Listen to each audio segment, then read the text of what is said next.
Just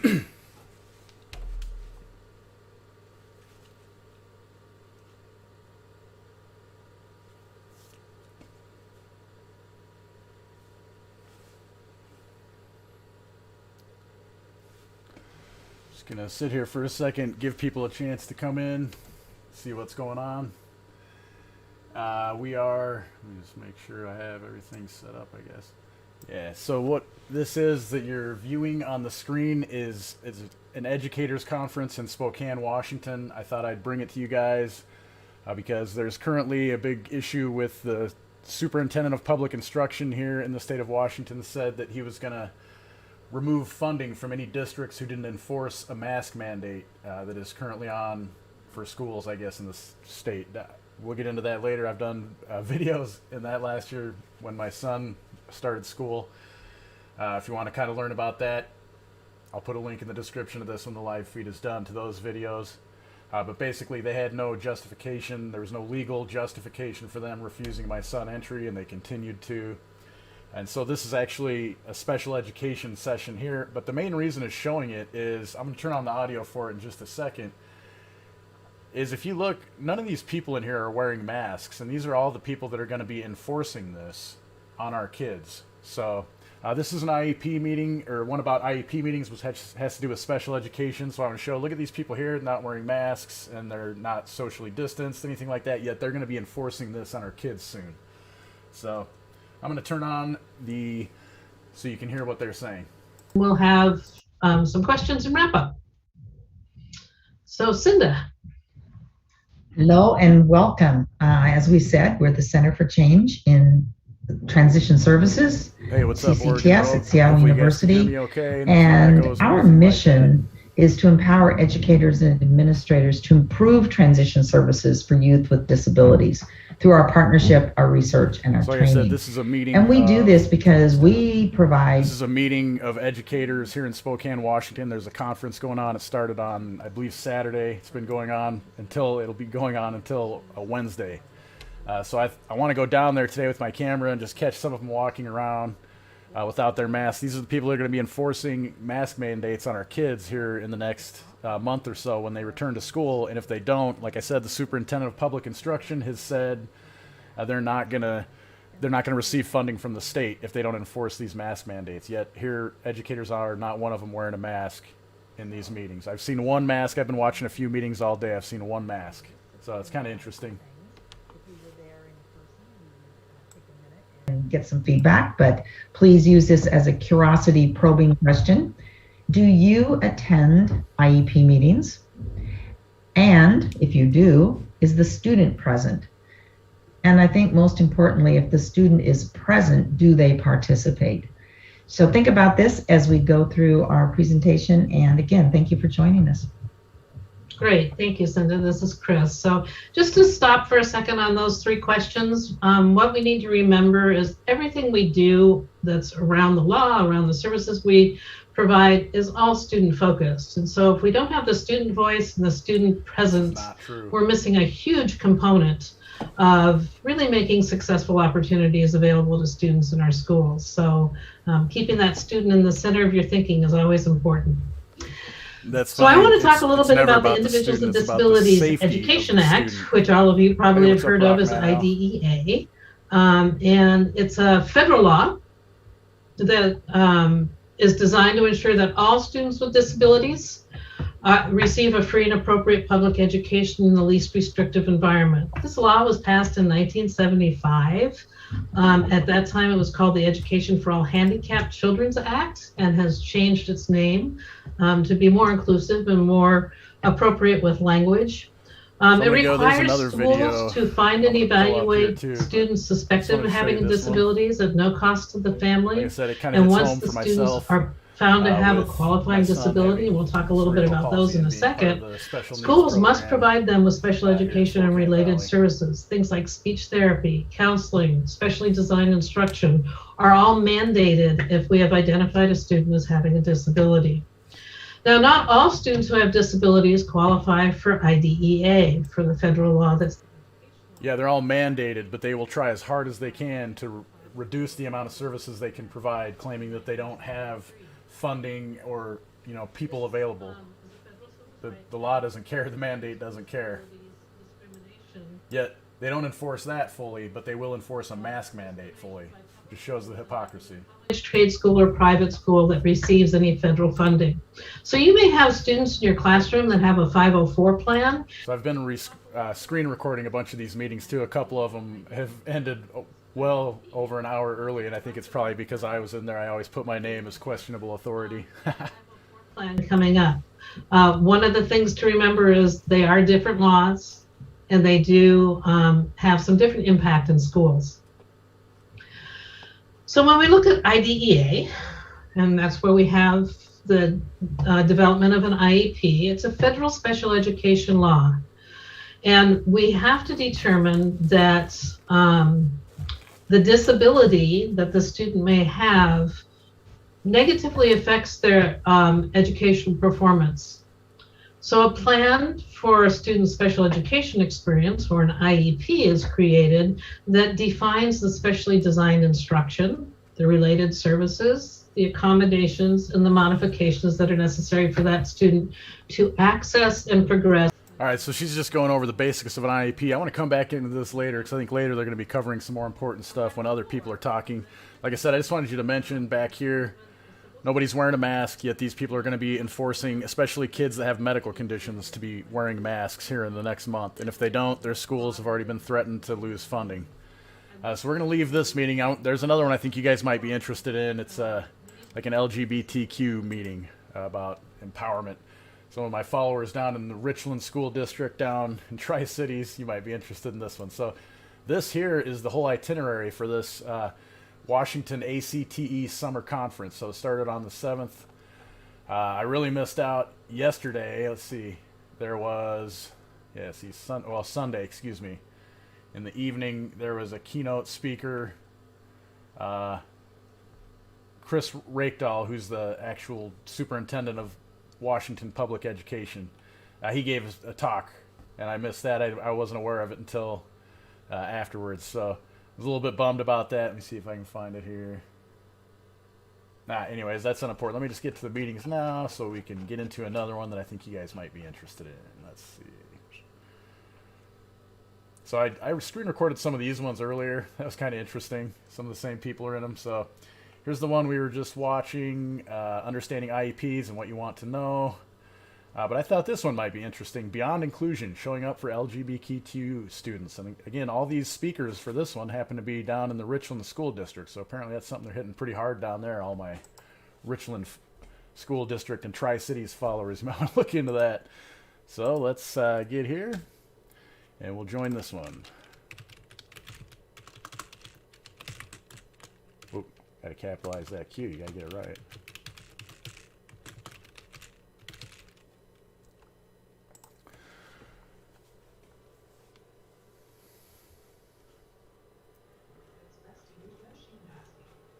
We're not gonna allow anything. This meeting is being recorded. Let me get.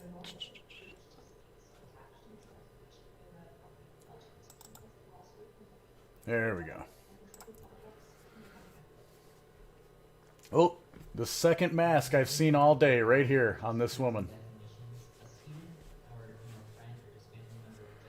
Now look over here. 3 people sitting at a table. So that's over. Oh, that's these people right here, I guess. No, they're over here. But none of them are wearing masks. These terms we're going to go over are gay, which is a person attracted to the same gender, or a man attracted to another man. Lesbian, which is a woman attracted to another woman. Homosexual is just same-sex attraction. Bisexual is a person attracted to more than one gender. Pansexual is a person attracted to people regardless of gender. Queer is an umbrella term, meaning anyone who is not heterosexual or cisgender. And in some cases, it might be easier for someone to identify as queer than put a direct label on themselves saying, I am this way or I am that way. They might just say, I'm queer, and that might be it. And heterosexual is attraction of the opposite gender. Asexual is a person who does not experience sexual attraction. Aromantic is a person who does not experience romantic attraction. And intersex is a person whose anatomy does not fit within the typical characteristics of female or male, meaning they could be born with both sets of genitalia or an extra chromosome or any of those kinds of things. And moving on, we've got a bit more of our glossary. Trans and transgender is someone who identifies as a gender other than the one they were given at birth, like me. I'm female to male, and I'm going to get into that a little bit more. Cis and cisgender is a person who identifies with the gender they were given at birth. Non-binary is a person who does not identify with male or female. And gender fluid identifies fluidly with gender, meaning sometimes they may feel more masculine or feminine, and at other times they might not feel connected to either.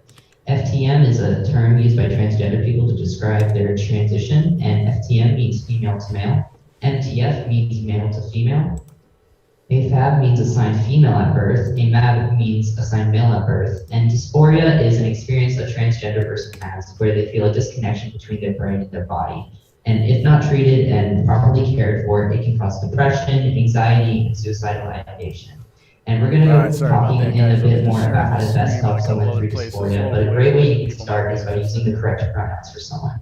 Now, what are pronouns? Pronouns are the words that take the place of a noun, referring to people. The most common pronouns are he, him, and she, her. But there are great gender-neutral pronouns that are starting to evolve and exist in our culture and that have been around for a very long time as well. Yes, and it's really important that if you know someone who's gender queer, gender non-conforming, who might go by they, them, theirs, or z's, your, hers, it's important you use those and that you're there for them. And by using the correct pronouns, it helps lower the risk of suicide, of depression, of anxiety, of suffering from really bad dysphoria. How about and treating it's them the for what's same really with bothering them rather than calling someone the proper name, not dead naming them. I mean, I'm not going to say, you know, whatever you want to say about LGBTQ. Thank you for asking, sir. Now, a dead name is the name that a transgender person is born with. Play more than just they're given a calling name them at by the birth, right pronoun. and later on in life when they do Something else transition, needs they to be may choose to addressed. change Only their name. focusing And on when they do change their name from the old one to the new one, the old one is called a dead name because it's connected to a person who is no longer alive in some terms. You know, they're a new person, they've grown, they've changed, and no transition is going to be the same for every single person. This is the name of the one you're watching right now. Let me turn that down so you can hear.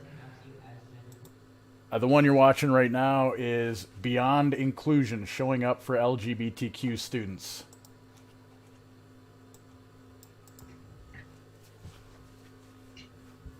Understanding issues relating to LGBTQ+ students. This is the portion of the presentation where we will briefly go over the unique adversities faced by queer youth. Bullying and harassment. So in a recent survey done by Listen, we found that 80% of LGBTQ+ students reported being harassed or assaulted during the school year of 2016 and 2017. 20% of LGBTQ+ students have changed schools because they did not feel safe. Bullying has a variety of effects on students, influencing their mental health, their attendance, their academic performance, as well as their bullies around. School staff, school education professionals are talking about bullying. That's pretty ironic. LGBTQ+ friendly environment.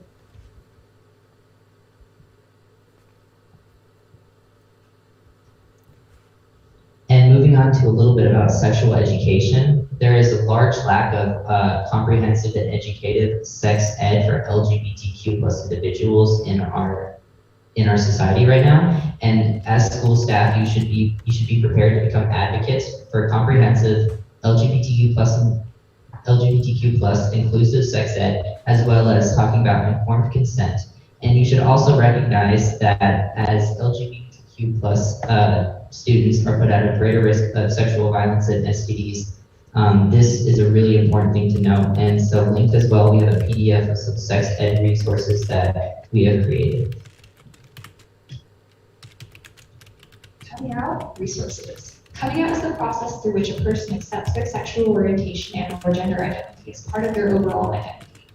For many, this involves sharing that identity with others, which makes it more of a lifetime process rather than just a one-time experience. Coming out is an extremely unique and delicate process for LGBTQ youth. It's essential that support for this experience is detailed and informed. For many students, coming out is a new experience and directed towards family. Coming Out Handbook and the Human Rights Campaign PDF and a very helpful video from P5 that will tell you how to react when someone comes at you, which will elaborate on more in the next slide.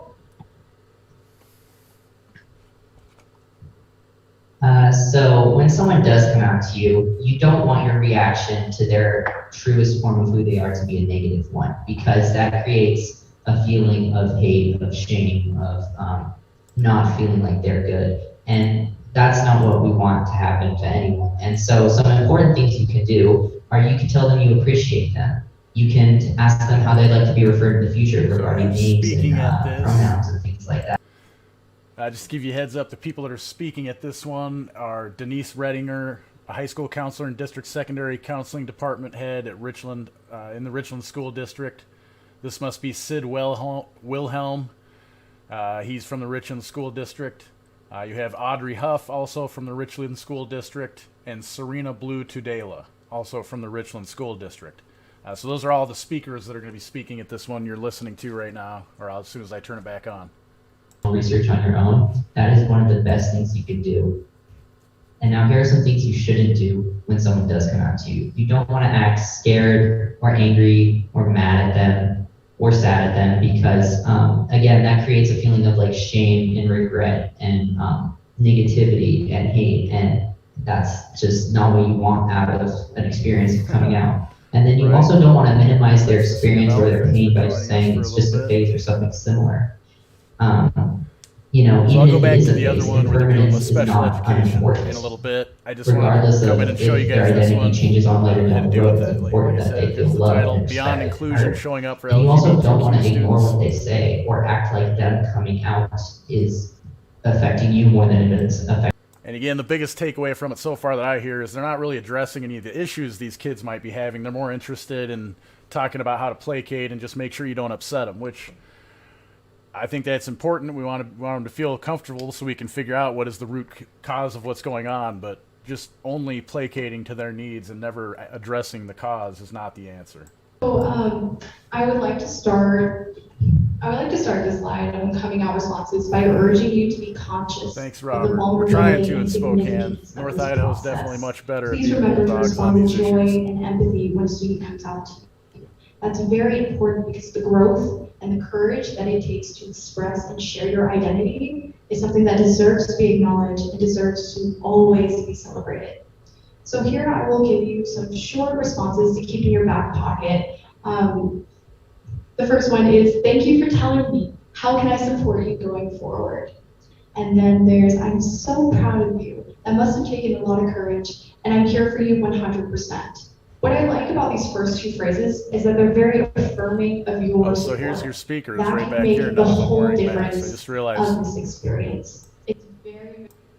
Here's your speakers back here. If you couldn't hear me very well, none of them are wearing masks. You can see she's got a microphone now. So interesting. The next one is, what pronouns would you like me to use from now on, and is there a different name you'd like to be called? This goes back to what Sid was breaking down in our glossary when using the correct pronouns and using the right name. That is suicide prevention. And so I urge you to make an effort and to support that. The last one is very significant. Audrey, would you like to explain? Yes, I would. I'd like to speak from personal experience today because as I present, my parents do not know that I'm here. They do not know that I identify as a lesbian, and my safety at home is constantly in question. You have to invite this right of advocacy. So prioritizing the safety and privacy of LGBTQ plus youth is an incredibly important role of counselors, teachers, and allies in general. Sorry, bear Whatever with me. I'll truths try that to we get another desire one to lead pulled are up here too secondary to our right to simultaneously. safety, to housing, and to education. If your student asks you to use certain pronouns in front of their family, you listen. If they come to you with concerns about their sexual or gender identity, you do not reach out to their parents without their consent. If their safety is the question, put the student first. Attached is an allyship card that can help you keep track of how a student would like to be referred into different situations, which is very helpful for school counselors. Elaborating on the coming out process a little bit, I love to emphasize the importance of these responses because I did not grow up having many positive responses from my family. I would like to share with you some of my own story.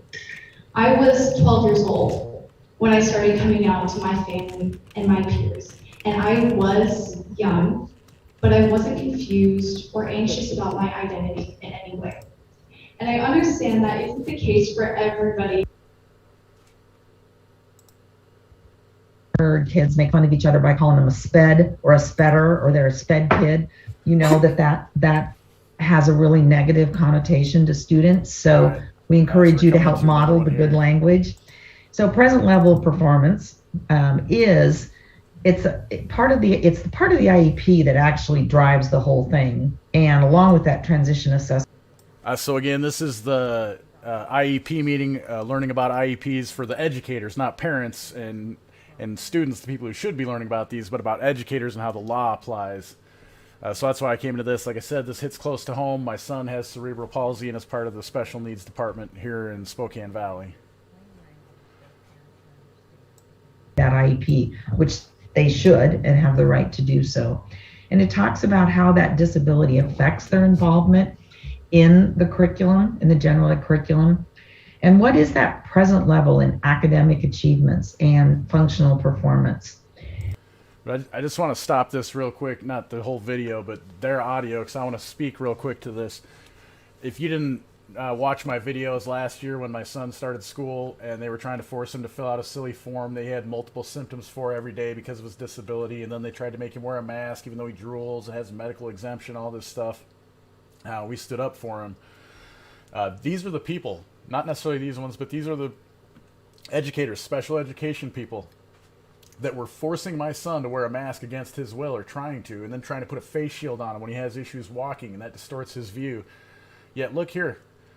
Do you see a mask on any one of these people? There's 3 people sitting around the table, not a mask. Over here, no mask, no mask. There's no masks. Yet these people in a month are going to be forcing our kids to wear masks, or they're going to lose funding for their school. So this is the fight we have now, and not just Washington, it's everywhere. It's time to stop playing games, people, and stop paying your taxes. Stop paying these people if this is how they're going to behave. So let's All right, look turn it back on the at audio and I'll be goals. quiet a little bit. From this information, and again, once we get into the transition piece, the transition Right assessment about that, Rooster goes Cogburn. hand It's in all hand about with the money. this. We write an annual goal, and that is a statement of what that student is expected to accomplish in a year. And I teach my special ed to be teachers at Seattle University that has to be really concrete and really specific. If it's broad in general, I'm going to pull up who this is it's a speaking little now. It's some harder professor from to Seattle actually do University. anything. If you say the student's going to get along with other students, that's really broad. But if you say very clearly that in this setting, this many times with this reaction, the student will do X, Y, and Z, and this is how you're going to measure it, then we're more apt to teach to that. So the goal is measurable, observable, functional. It can be an academic and non-academic needs, so it can address behavior skills, job skills, independent living skills. And again, it ties back to the assessment and to the present level of performance. So the next slide is the complicated one for a lot of people in new to special ed, and perhaps more so to people who are not in special ed. Dr. And that Cinda is Johnson the speaking now. SDI, or the specially designed instruction. And when Chris talked about the difference between the IEP and 504, or IDEA and 504, 504 does not have specially designed instruction. It has accommodations. So the SDI is driven again from the present level of performance and those annual goals. And we then address those unique needs of that student because of their disability. And we ensure that they have access to that general ed curriculum through that SDI, or specially designed instruction. And I know Chris has her own examples, but I'll give you a quick one around behavior. A teacher in a classroom might give a student some strategies to manage their behavior in the classroom. They might move their desk. They might let them have time to stand in the back of the classroom, take a short break assignments down into smaller pieces, but none of that works. And that is accommodations. And that could be on a 504 plan, but none of it works. And we've tried all that and we've documented all that. Now we need to bring in a behavior specialist and teach that student how to manage their feelings and their strategies and know when and where to ask for help. So there is the specially designed instruction, and it can occur in a general ed classroom. Anything to add to that, Chris? I'm good. All right, carrying on. So I do believe that accommodations is Chris's opportunity, but if she shakes her head at me, no. I'll go for it. Oh, okay, all right. All right. So, Cindy, you did a great Hey, job of public. talking about specially designed instruction and kind of the difference between accommodations. I'm going to go into it a little bit more. All right, I'm not going to bore you guys with any more of what they're talking about there. It's just the whole point of me getting on live today was I wanted to show you some of their Zoom meetings, the people that are attending these meetings here in Spokane, Washington, that are happening right now as we speak downtown, are not wearing masks. So that was, like I said, that was the main point. And these people are going to be enforcing masks on our kids in less than a month. And if they don't, Chris Rakedell, the guy on the thumbnail for this video, is going to be removing their funding from the district. That's what he's made that threat. So these are bullies. You know, oh, if you don't do this, I'm going to take away your lunch money. So that's what it's come down to. It's time to stand up. The school district, the state is withholding money that they stole from us to pay these school districts to educate our children. Now, we all know there's indoctrination camps, not education going on there. But my point is, this money has been taken from us, and now they're saying, if you don't make these kids wear masks, we're going to pull it. We're not going to give you the money. You know how I just stop paying taxes, stop participating. But if you believe in this country and you just can't do that, you can't find yourself doing that, you need to go down and make these people uncomfortable, the ones that are going to be putting the masks on your kids. Because it's not Chris Rakedall. You can go chant and hold signs in front of his office all day. He doesn't care, because he's not the ones at the school putting the mask on your kids. It's these people, and they're the ones you need to make uncomfortable so that they stop doing it. All right. Peace, y'all. Have a great rest of your day, and don't remember